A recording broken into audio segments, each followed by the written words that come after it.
Since the beginning, there has always been death. It is the shadow that follows life. Every culture, every age has tried to understand what death truly is. Is it an ending, a doorway, or simply the return to where we came from? To some, death is a god, a reaper, a judge, a guide. To others, it is nature's balance, the unseen hand that keeps the world in motion. For without death, there can be no life. The Epic of Gilgamesh is one of the oldest known stories in human history. An ancient tale carved into clay tablets over 4,000 years ago. It tells the story of a mighty king, part man, part god, who sought to conquer death itself.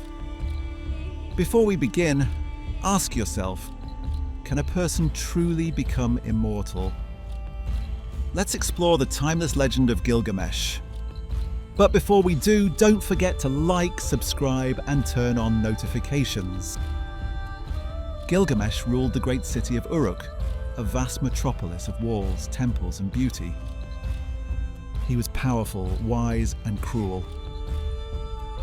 His people cried out to the gods to humble him. So the gods created Enkidu, a wild man, born of clay and wilderness, a mirror to Gilgamesh's strength. For days, Enkidu roamed with the beasts until a temple woman named Shamat brought him into the human world. She taught him speech, bread, wine, and love. And through her, Enkidu became human.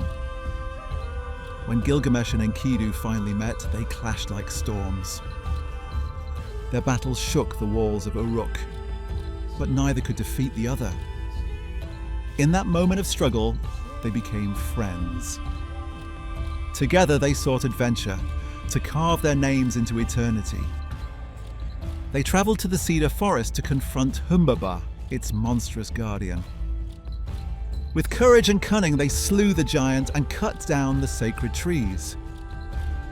They returned to Uruk as heroes, beloved by all. But their defiance angered the gods. When the goddess Ishtar offered Gilgamesh her love, he rejected her. Enraged, she sent the bull of heaven to punish him.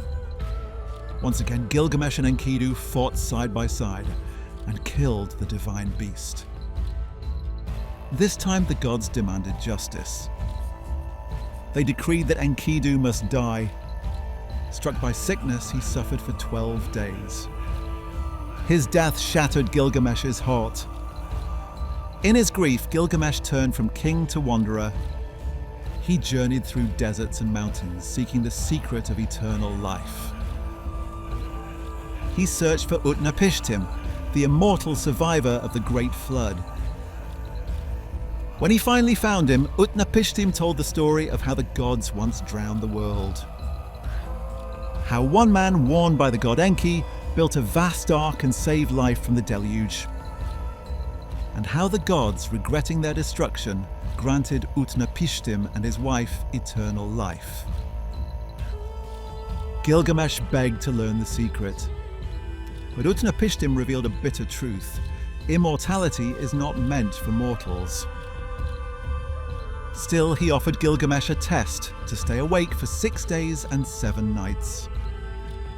But the great king fell asleep almost instantly. As Gilgamesh prepared to leave, Utnapishtim's wife took pity and told him of a hidden plant, one that could restore youth. Gilgamesh found it and rejoiced. But as he bathed in a pool, a serpent stole the plant away. Immortality slipped through his fingers. When he returned to Uruk, Gilgamesh stood upon its mighty walls. He realized that his true legacy was not eternal life, but the city he built and the stories told in his name. The Epic of Gilgamesh is a tale of friendship, loss, and the search for meaning.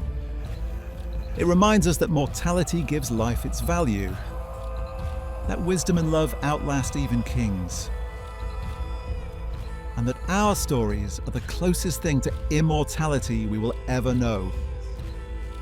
So, what do you think?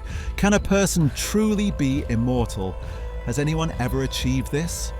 Leave your thoughts in the comments below.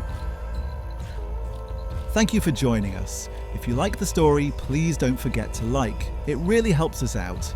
And if you want to join us for future stories, make sure to subscribe and turn on post notifications so you don't miss out on all the fun content we have planned for you.